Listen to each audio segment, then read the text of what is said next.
Vous pensez pas que ces populations qui ont été parquées dans des bidonvilles, traitées comme des chiens, avec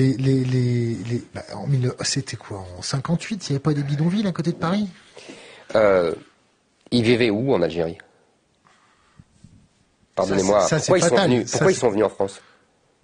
Pourquoi ils sont venus en France? Oui, pour gagner plus. Donc on les a traités comme des chiens, en leur donnant plus d'argent que chez eux. C'est ça que vous appelez traiter comme des chiens. On leur a donné du boulot. Ensuite, on a fait venir leurs femmes, leurs enfants. On avait sauvé leurs enfants, parce que c'est la médecine française qui sauvait leurs enfants. Je vous rappelle que moi, mes ancêtres étaient en Algérie, et on mourait du choléra et du typhus comme pas un. Hein, ça tombait comme des mouches. C'était ça l'Algérie. C'était un cloaque. C'était des marais incessants, et la France a assaini tout cela.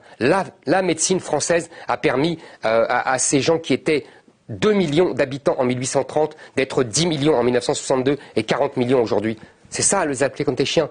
On les a fait venir, on leur a donné les allocations familiales, on leur a permis d'aller à l'école, on leur a permis d'apprendre la langue française, la magnifique littérature française. On les a mis dans des HLM alors qu'ils vivaient dans des gourbis. C'est ça que vous appelez traiter comme des chiens. On les a remis dans des gourbis, non? Non, pas du tout. Les HLM ont été transformés par des gourbis par la population elle-même. Quand il y a une population autre, les HLM sont impeccables. Et il n'y a pas de dégradation et il n'y a pas de vol. Bon, alors arrêtez avec ça. On ne les a pas maltraités du tout. D'ailleurs, je discute avec beaucoup de Maghrébins, en particulier les Kabyles, qui le savent très bien. La France a été bonne fille et bonne mère et très généreuse. Et on ne les a pas parqués. On les a mis dans des HLM où nous étions, nous, les pieds noirs. Simplement, ce sont eux qui ont chassé les autres.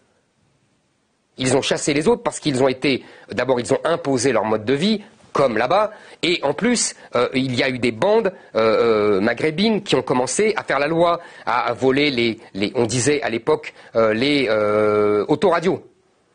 C'était le vol des autoradios. Ça a commencé comme ça, dans fin des années 70. Donc, moi, j'avais toute ma famille dans les banlieues. Je sais exactement ce qui s'est passé. Je l'ai vu. Donc, ne me racontez pas d'histoire.